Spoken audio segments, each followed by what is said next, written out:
qilishga ular o'zlari har biri nima qiladi, fikrini, o'zini tasavvurini bildiradi.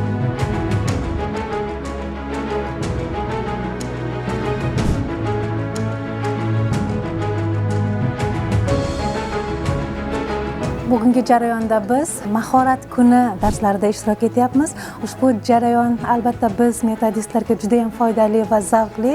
Bu jarayondan biz o'z tashkilotlarimizga borib, tarbiyachilarga ajoyib o'tilgan mashg'ulotlarimizni ularga ko'rsatib beramiz.